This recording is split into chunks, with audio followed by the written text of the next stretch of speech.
Olá, pessoal, tudo bem com vocês? Espero que sim. Espero que estejam sempre animados aí, firmes e fortes, com foco no seu estudo, seja para o exame de ordem, para os concursos públicos, para as provas da graduação, nossos amigos advogados, né, que efetivamente estão sempre ligados aí nas novidades e nas dicas para o dia a dia da advocacia. Eu sou a professora Cíntia Portes, sou advogada, professora e eu quero trazer aqui para vocês dicas. Dicas hoje, especialmente para o exame de ordem. E neste vídeo, nós vamos trabalhar algumas dicas sobre um tema que não cai, né? Ele despenca na tua prova, no exame de ordem, principalmente, que é sucessão, mais especificamente a ordem da sucessão, a ordem da vocação hereditária. Então, eu quero que você fique comigo para que a gente trabalhe esse tema tão importante na tua prova e também, né, no nosso dia a dia da advocacia, como não, esse tema da sucessão e a ordem da vocação hereditária. Então vamos lá, eu vou compartilhar o material com vocês e depois, se vocês quiserem receber esse material, pessoal, me sigam lá no Instagram, professora Cíntia Portes. Não vai esquecer de curtir esse vídeo também, né? Se inscreve aqui nesse canal para que juntos a gente possa estudar aí de forma leve, descontraída, alguns temas muito importantes, de novo, não só para o exame de ordem, mas também para nossa advocacia, para nossa atualização jurídica, tá bom? Vamos lá então, olha só, nós vamos trabalhar então direito das sucessões, né? E eu vou aqui com vocês então trabalhar alguns tópicos mais importantes da ordem da vocação hereditária, tá? Então vamos começar aqui pensando ordem da vocação hereditária. Lembrem-se que de uma forma bastante simples, né, e objetiva, a ordem da vocação hereditária é a ordem preferencial que a norma, que o legislador decidiu impor para direcionar os nossos bens, os bens do autor da herança, quando não haja testamento, né? Depois nós vamos trabalhar a sucessão testamentária. Então, não havendo testamento, é a norma, é a lei que vai reger a forma de direcionamento dos bens do autor da herança, do de cujos, tá? Então essa seria aí, de forma simples, essa definição dessa ordem de vocação hereditária. Esta ordem de vocação hereditária você vai grifar agora no seu vade-mecum, né? Já pega essas canetas coloridas, seu lápis colorido que você gosta mais e grifa lá esse artigo essencial sobre esse tema, pessoal. O artigo 1829 do Código Civil, tá? Todo mundo diz que ele tem uma leitura difícil, uma interpretação complicada, mas a gente vai destrinchar um pouquinho aqui para facilitar. Esse artigo trata da ordem da vocação hereditária, e os seguintes, né? E ele também trata do que são os herdeiros necessários, os herdeiros que são facultativos. Ambos herdeiros legítimos, porém nós temos os necessários e os facultativos. Ainda recordando, vamos voltar lá um pouquinho, herdeiros necessários. Quem são os herdeiros necessários? Eu brinco com os meus alunos que é o DAC, né? D-A-C, o DAC. Os descendentes, os ascendentes e os cônjuges. E para estes herdeiros necessários, efetivamente, o que a gente tem que ligar, né, para lembrar de importante, ó, a reserva da legítima. 50% dos bens do autor da herança correspondem à legítima e esta é reservada para os herdeiros chamados necessários, que de acordo com o artigo 1845 do Código Civil, quem são? Descendentes, ascendentes e o cônjuge. Ah, professora, mas e o companheiro? Como é que ele fica nessa história de ser ou não herdeiro necessário? E aqui, talvez eu arrisco dizer que numa questão objetiva, a prova do seu concurso, o exame de ordem, não queira enfrentar o tema, pois demandaria aí uma justificação, uma discussão doutrinária, pois o artigo 1845 não contempla expressamente que o companheiro seja um herdeiro necessário, pessoal. Tudo bem? O que nós tivemos? Lá no recurso extraordinário 646-721 e no 878-694, lá no STF, uma decisão que julgou inconstitucional o artigo 1790 do Código Civil, que tratava da sucessão do companheiro. E, por força da necessidade de que para o companheiro haja regras sucessórias, determinou o STF que equiparasse a sucessão para o companheiro à do cônjuge. Agora, acrescentou-se ao artigo 1845 do Código Civil o companheiro como herdeiro necessário? Não, né?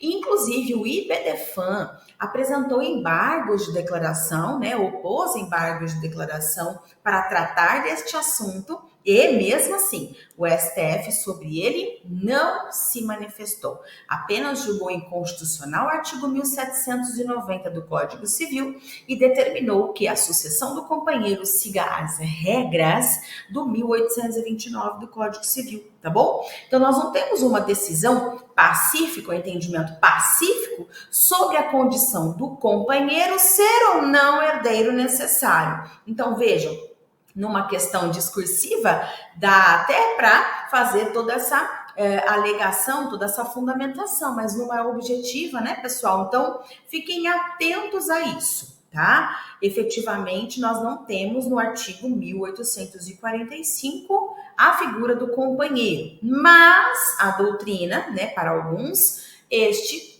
companheiro aí tornou-se herdeiro necessário e para outros não, tá? Ainda há uma discussão sem nada decidido efetivamente sobre essa questão.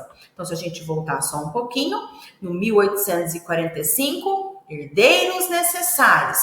O nosso, eu brinco, daqui, descendentes, ascendentes e o cônjuge, com esta dúvida legítima de que se o companheiro é ou não um herdeiro necessário, o que ainda não foi decidido, não temos aí de forma pacífica esta questão no nosso STF, tampouco uma alteração legislativa no artigo 1845. Tudo bem? Anotaram aí? Bora lá, então.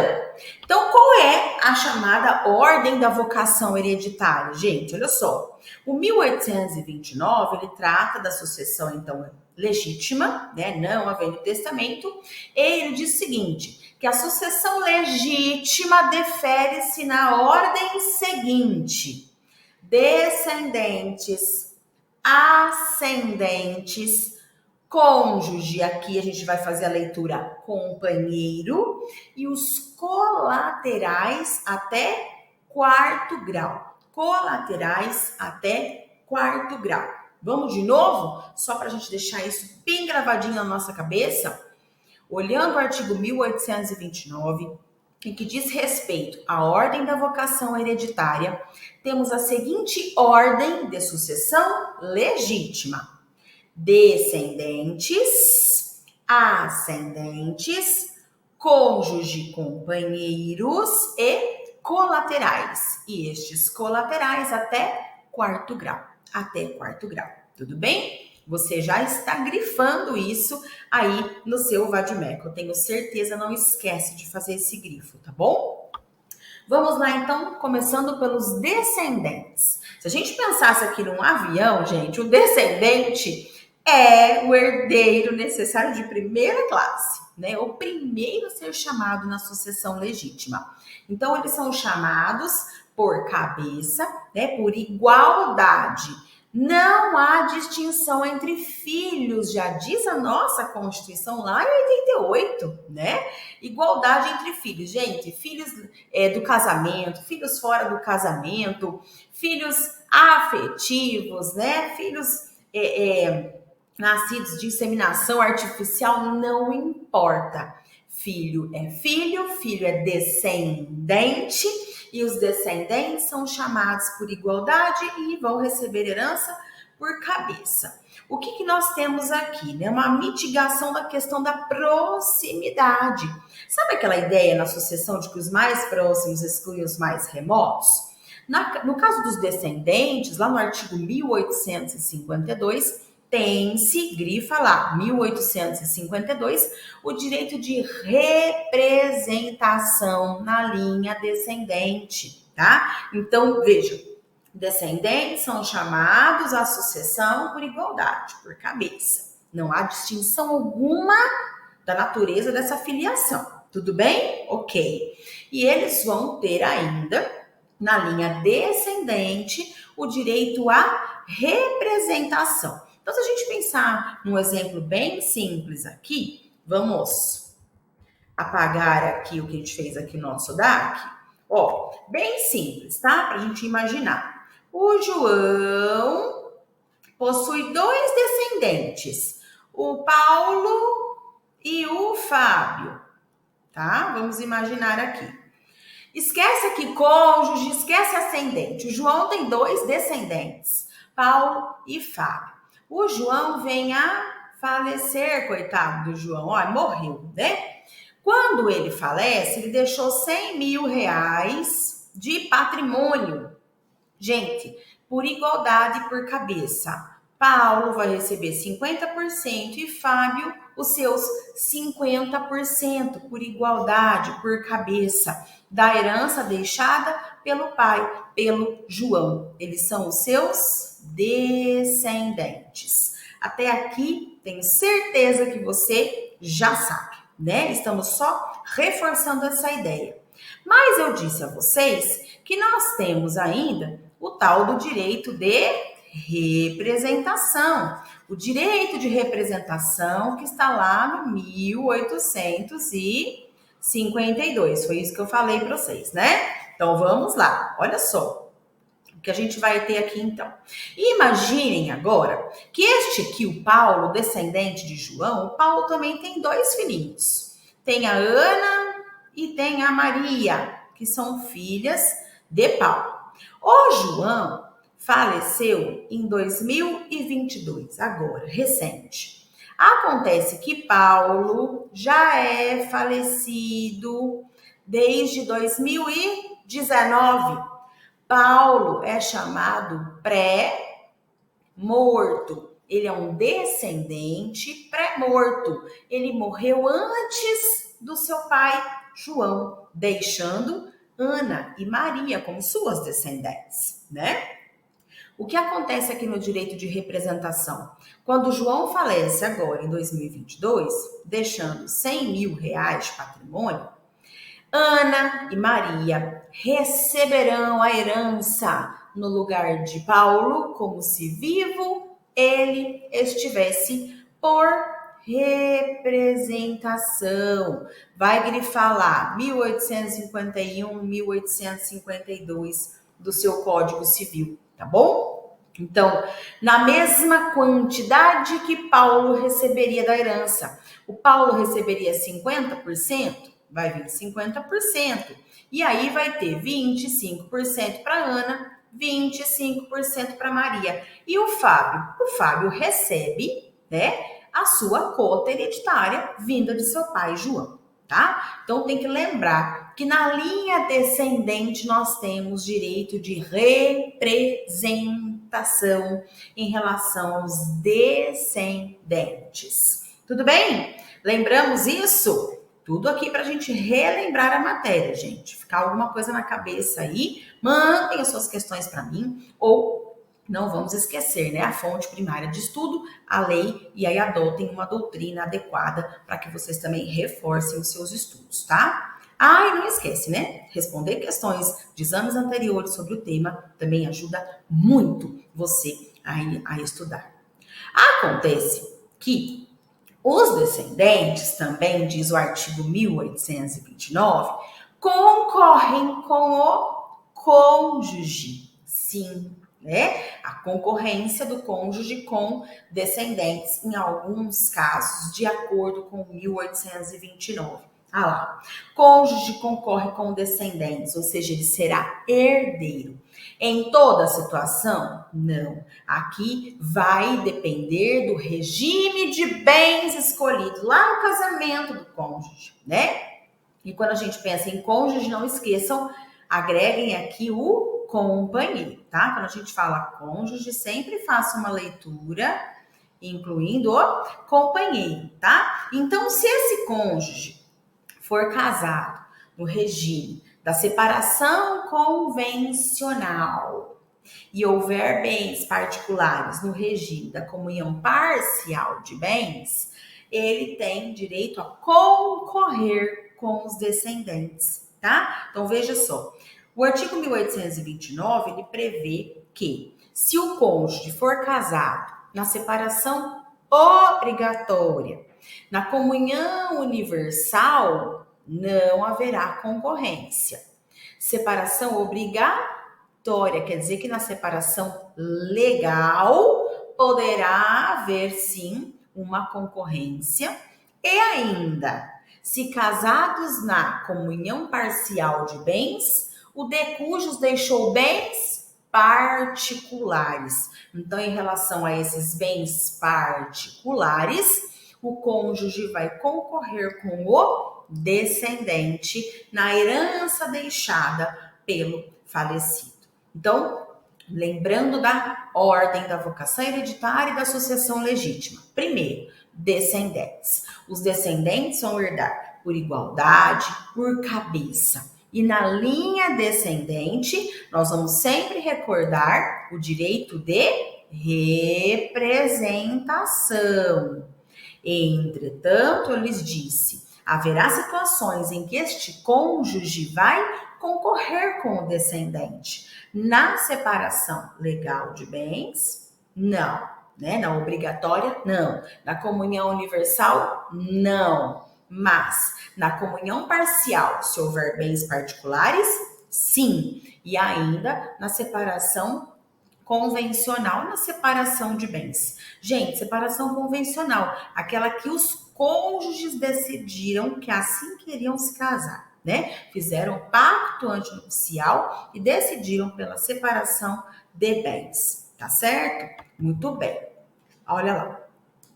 Na segunda linha dos chamados legítimos a suceder lá do 1829, quem é que vai aparecer? Vai aparecer os ascendentes. Vocês lembram dessas linhas, né, gente? Olha só, né? A linha reta. A gente está falando da nossa linha reta, falando dos descendentes que nos descendem, filhos, netos, bisnetos e é uma linha infinita. Depois a linha ascendente, aqueles que nos ascendem, nossos pais, avós, bisavós, etc. Aqui na linha ascendente, eles são chamados a suceder por linha materna e linha paterna. E agora você também vai destacar, ó, de novo, 1852. Não há direito, de representação na linha ascendente. Gente, o Código Civil usa a palavra nunca. 1852 ele fala que é possível o direito de representação na linha descendente, nunca na linha ascendente, tá? Então, os descendentes, eles recebem por representação? Sim. Os ascendentes têm direito de representação? Não, eles não têm, tá? Então, a gente vai pensar na seguinte situação aqui com relação aos ascendentes, nossos ascendentes quando falarmos de sucessão. Então, veja bem, os ascendentes, eles vão ser chamados a suceder por linhas, a linha materna e a linha paterna. Então, vamos imaginar aqui que Patrícia faleceu. Patrícia não tem descendentes, não tem cônjuge, não tem ninguém, tá? Esquece isso. Mas Patrícia tem os seus ascendentes vivos, tá? Ela é filha do João e da Maria. Com o falecimento de Patrícia, que deixou lá 100 mil reais, Na linha ascendente materna, Maria vai receber a herança em 50%.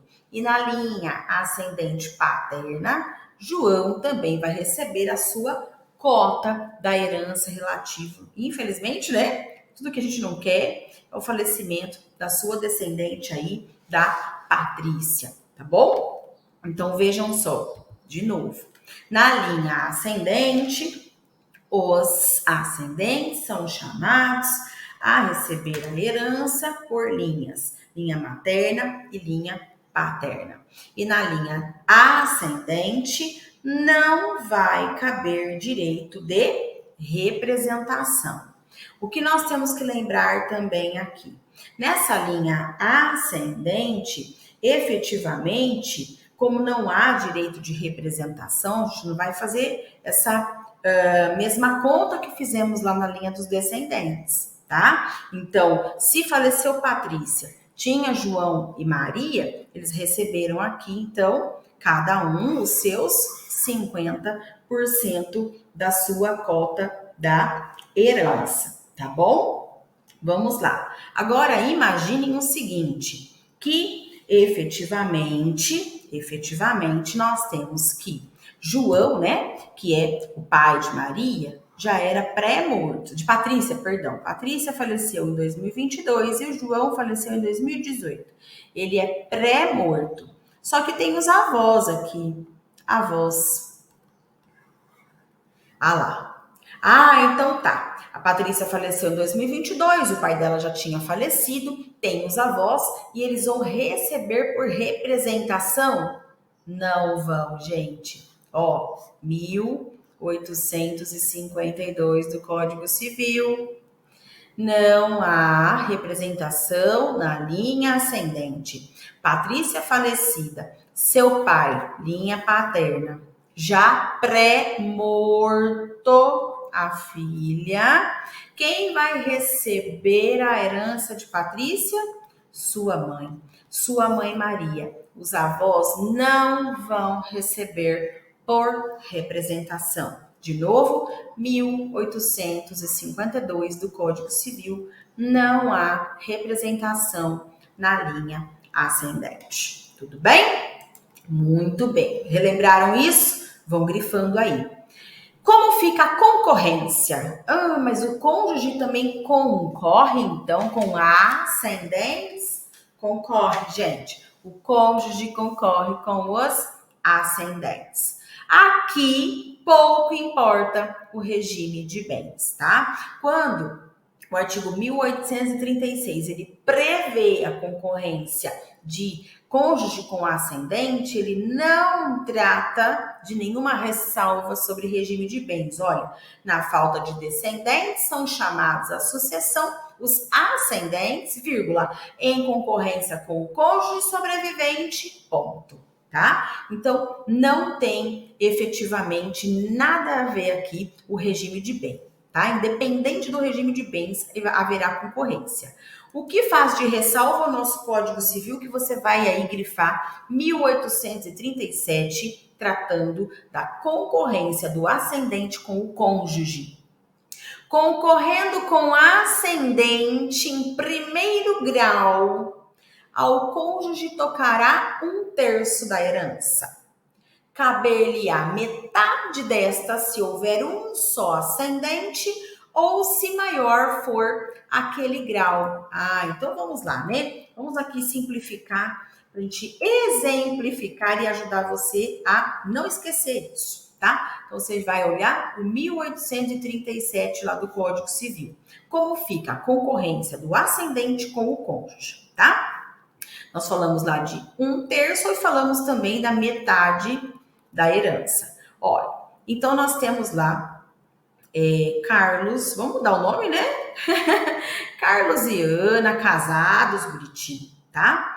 O Carlos faleceu, deixou a cônjuge aqui, a Ana, lembrando cônjuge, vamos ler, companheiro, tá? E o Carlos deixou os seus pais, ele tem a mãe e o pai vivos.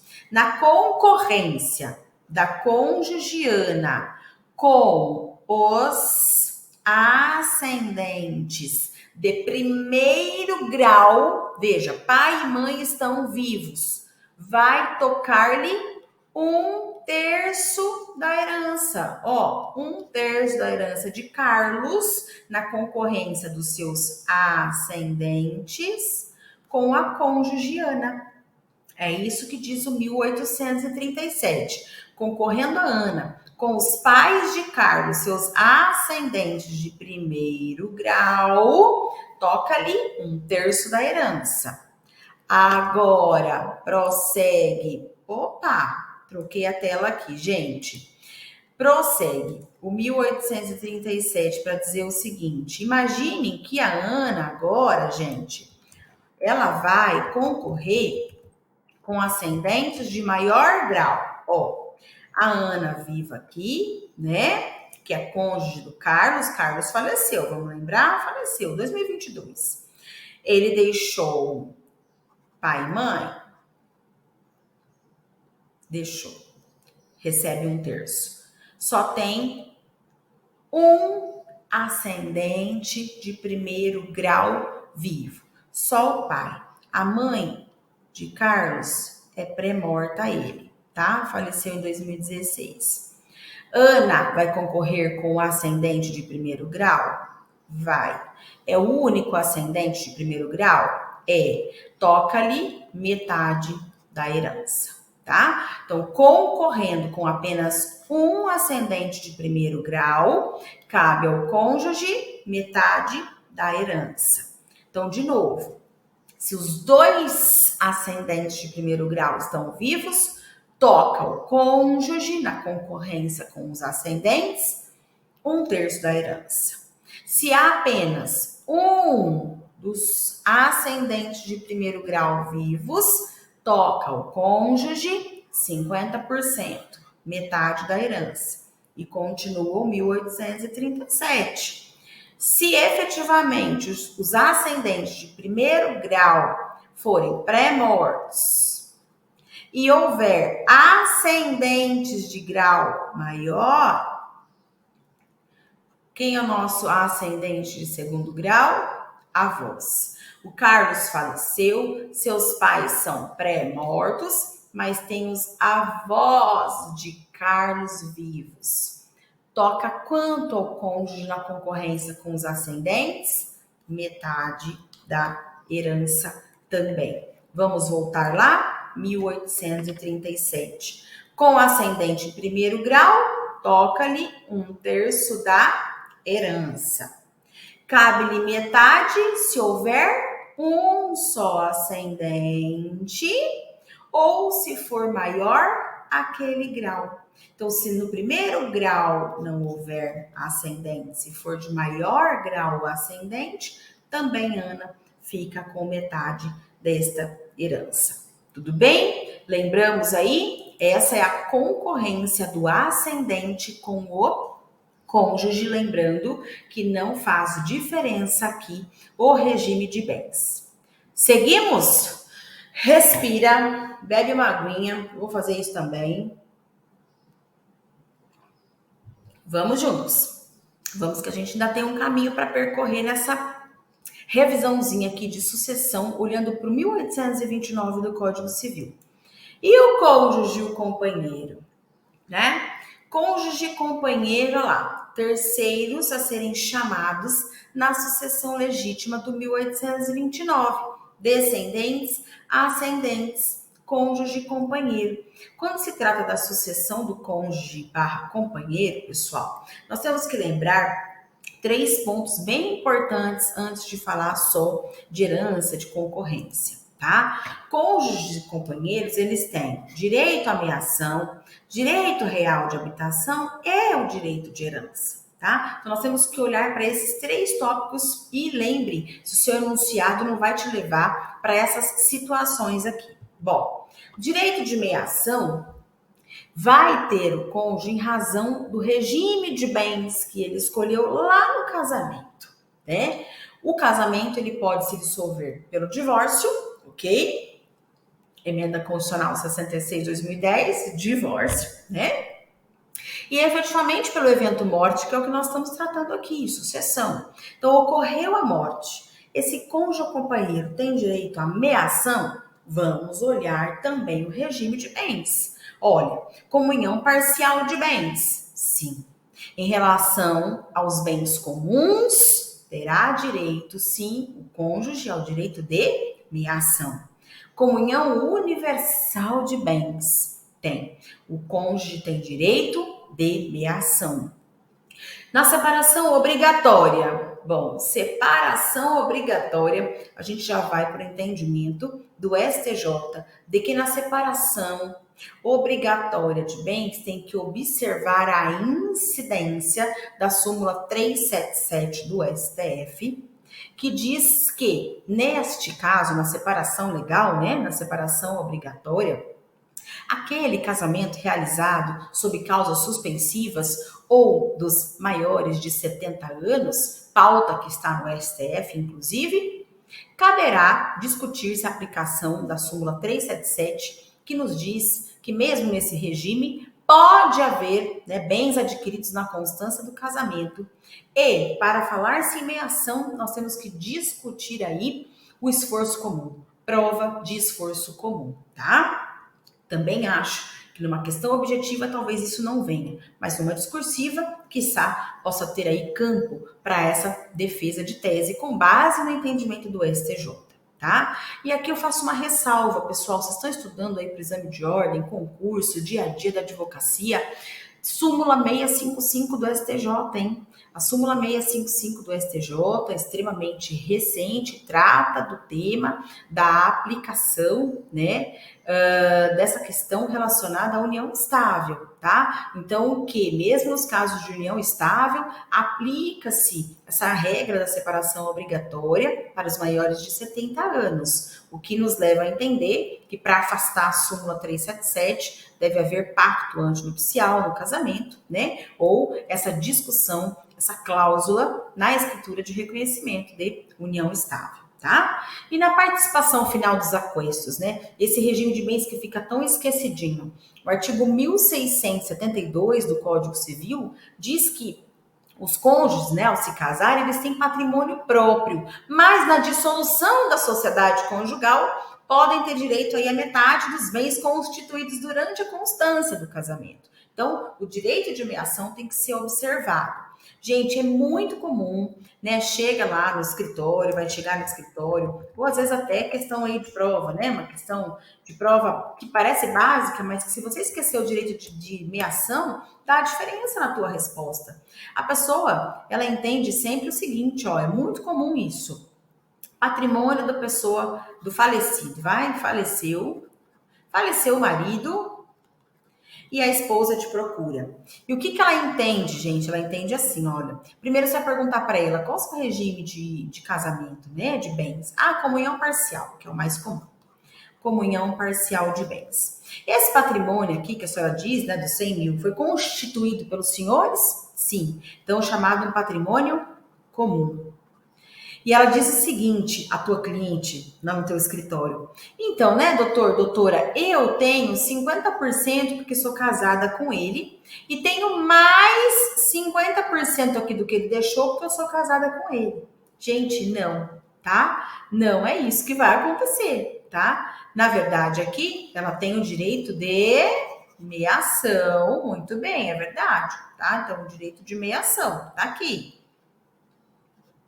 E eu acabei de falar para vocês que no regime da comunhão parcial só haverá concorrência com os herdeiros nos bens particulares. Então aqui, ó, é dos demais herdeiros. Imagine que tem lá 2 filhos.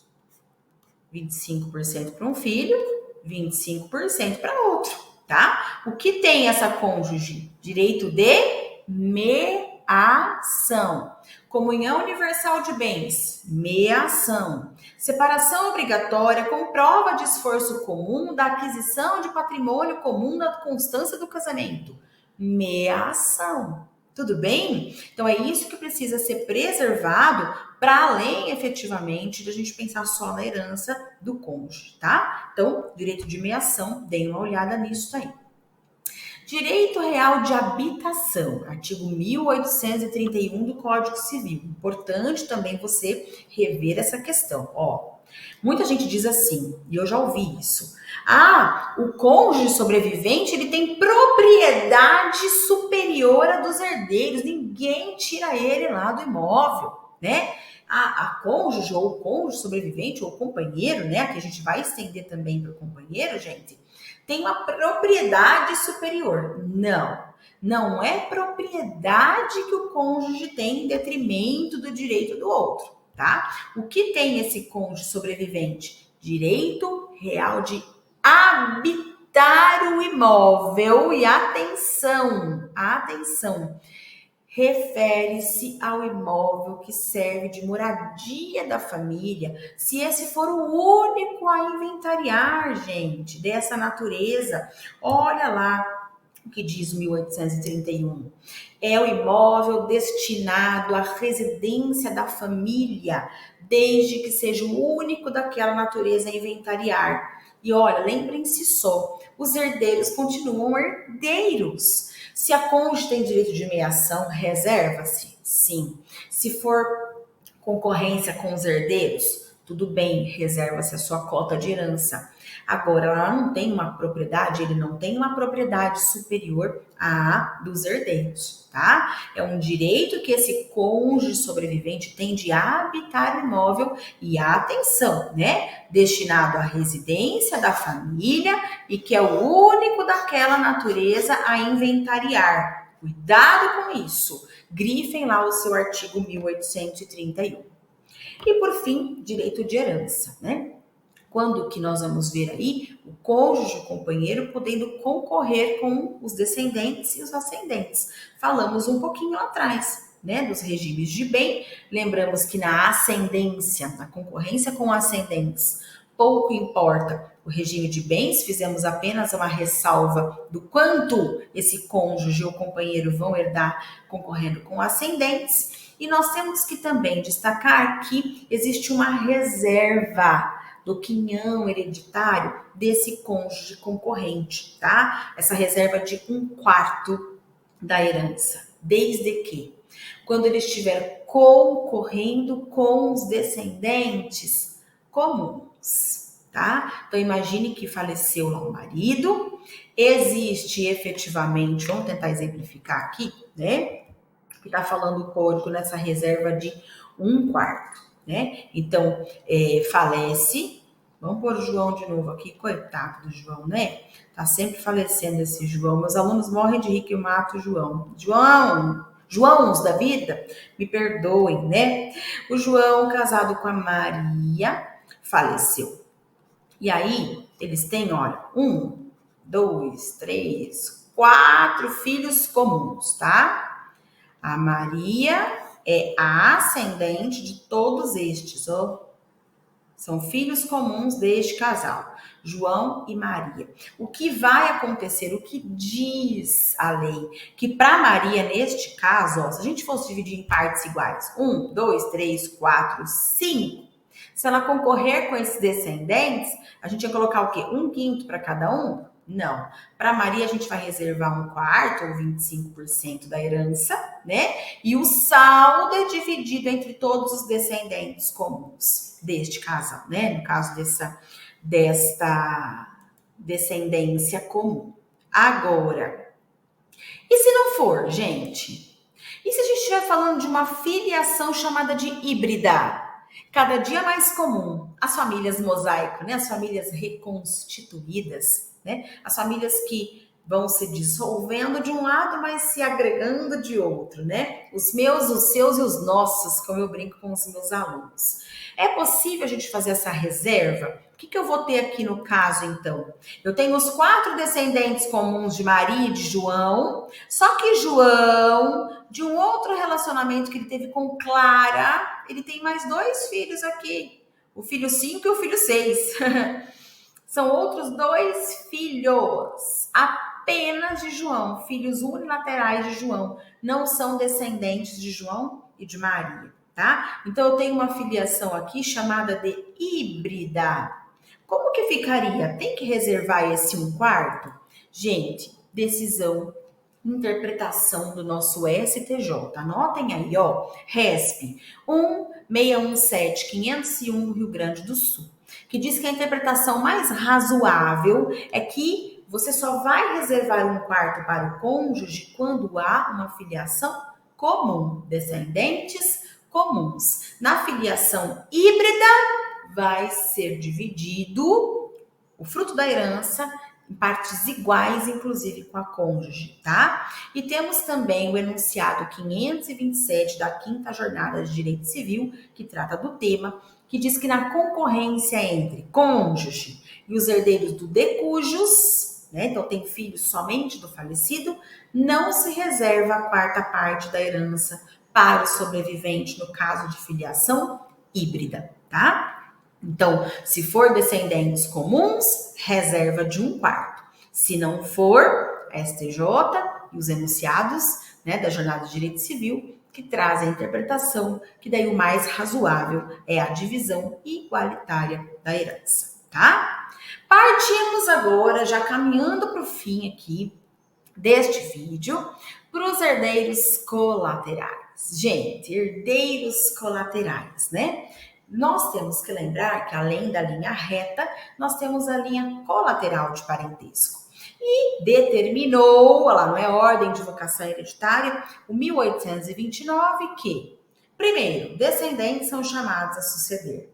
Não havendo descendentes, os ascendentes. Não havendo os ascendentes, cônjuge e companheiro. E por fim ele diz, não havendo nenhuma dessas três classes que antecedem, serão chamados os herdeiros colaterais. Primeiro ponto importante que você vai lembrar. Herdeiros colaterais são herdeiros legítimos? Sim, estão previstos como herdeiros legítimos no nosso Código Civil. Agora, eles não são herdeiros necessários. O que isso é importante? Para eles, pessoal, não se reserva legítima. Não tem legítima reservada para os herdeiros colaterais, tá? Então, anotem aí. Herdeiros colaterais são herdeiros legítimos? Sim. Herdeiros colaterais são herdeiros necessários para os quais devem ser reservados a cota legítima? Não, tá bom? Então, nós não temos reserva da legítima para os colaterais. Então, eles são chamados de herdeiros facultativos. E estes herdeiros colaterais são admitidos até o 4º grau, não é uma linha infinita, né? Então vamos lá. Nossos herdeiros colaterais de 2º grau, nossos irmãos. 3º grau, tios e sobrinhos. E lá no 4º grau, primos, sobrinhos netos e tios avós. Tá bom? Então a gente tem que lembrar sempre dessa ordem aí, né? Do grau de parentesco, para lembrar quem eles são, tá? Colaterais de 2º, 3º e de 4º grau. Agora veja, herdeiros colaterais só vão herdar se não houver descendentes, não há ascendentes, não tem cônjuge, não tem companheiro. E aí até 4º grau eles herdam, tá? Veja, uma pessoa que não tem descendentes, ascendentes e nem cônjuge ou companheiro, ela pode dispor como quiser do seu patrimônio, porque para os herdeiros colaterais não se reserva a legítima. Nossa, posso deixar meu patrimônio, então, se eu não tenho descendente, ascendente, cônjuge ou companheiro, para um amigo, para uma igreja, para uma pessoa que nem seja meu colateral de 4º grau, sei lá, é um primo já distante, como a gente diz, né, que já nem é mais parente? Pode, tá? Nesses casos, podem sim, tá bom? Então, se não tem nada no testamento beneficiando, né, os herdeiros facultativos, nós temos a regra da proximidade. Os mais próximos excluem os mais remotos. Então, os parentes colaterais mais próximos, digamos que eu tenho irmão de 2º grau, excluem lá meus tios de 3º grau, os sobrinhos 3º grau, tá bom? E a lei reserva, olha só, olha ele de novo aqui, direito de representação para os sobrinhos. Na classe dos colaterais, que são herdeiros legítimos, mas não necessários, são facultativos, os mais próximos excluem os mais remotos, salvo o direito de representação concedido aos filhos dos irmãos, nossos sobrinhos, tá? Então, sobrinhos também têm direito de representação. Se eu faleço, deixo 2 irmãos, não tenho descendentes, não tenho ascendentes, nem cônjuge ou companheiro. Um de meus irmãos, pré-morto a mim, deixou uma sobrinha. Ela recebe a herança deste como se ele vivo fosse, porque a lei reservou a ela o direito de representação como filha de meu irmão. Muito bem, não esqueçam disso, tá, gente? Há direito de representação dos sobrinhos. A lei diz, né? Direito de representação concedidos aos filhos dos irmãos, nossos sobrinhos. Há direito de representação na linha descendente, nunca há direito de representação na linha ascendente, tá? Ah lá. Caiu no ENAD agora, novembro 22, tá? Caiu no ENAD uma questão, gente, tratando de herança de colateral. Irmãos, ó, quem sabe, né? Fica essa vontade de perguntar de novo. Na sucessão dos irmãos, gente, tem uma diferença. Eu falei para vocês que os filhos recebem por igualdade, por cabeça, né? Dos irmãos, não. O código, e aqui, gente, eu não sei se é justo, se é injusto, cada um tem uma definição de justiça, né? Mas o artigo 1841, ele diz o seguinte, que concorrendo à herança do falecido irmãos bilaterais com irmãos unilaterais, os unilaterais recebem metade do que os bilaterais têm para herdar, gente. Então, veja bem, eu brinco, é peso 2, né? Os irmãos bilaterais, os irmãos de mesmo pai e mesma mãe, vão receber mais do que os irmãos unilaterais. Aqueles que são irmãos apenas por parte de mãe ou por parte de pai, como a gente costuma dizer. Tá bom? Então, existe essa diferença. Olha só o que caiu lá no ENAD, deixa eu compartilhar com vocês, vou colocar aqui, deixa eu tirar meu rostinho daqui, né? João, autor da herança, morreu e deixou 3 irmãos, sendo 2 bilaterais, ó, irmãos bilaterais, 2 bilaterais, mesmo pai e mesma mãe, e um unilateral, por parte de mãe. João não tem descendentes nem ascendentes vivos. Ó, o enunciado já falou, esquece isso aqui, não tem. O patrimônio a ser partilhado é R$120 mil. Considerando a situação hipotética com relação ao direito de herança, assinale a opção correta. E a opção correta, gente, dessa questão do ENAD, era a questão 23 do ENAD do direito. Quem quiser consultar, já está no site do INEP, tá? O irmão unilateral terá direito a R$24 mil e cada irmão bilateral 48 mil. Porque, gente, para os irmãos bilaterais, peso 2, né? Calculou peso 2 para eles na divisão da herança. E para o irmão unilateral, apenas metade do que estes vão receber, né? Então veja que sim, existe uma diferença aí na sucessão dos irmãos. Tomem cuidado, portanto, com o artigo 1841, que pode voltar aí a ser objeto de questionamento na tua prova também. Bom, pessoal, eu acho que por hoje é só, né? Para não lhes cansar muito. Esse tema das sucessões é um tema que despenca em provas, no exame da OAB, em concurso público e também é muito questionado no nosso dia a dia na advocacia familiarista e na advocacia de sucessões, né? Quem advoga com sucessões. Espero que isso lhes ajude. Me sigam lá no Instagram. Se tiver dúvidas, podem contar comigo. Enviem para mim as suas dúvidas, no que eu puder lhes ajudar, para que vocês alcancem o sucesso, para que vocês vejam o nome na lista, para que vocês tenham vitória nos seus exames. Eu os farei, tá bom? Fiquem com Deus e espero vê-los logo, logo no próximo vídeo, hein? Um abraço.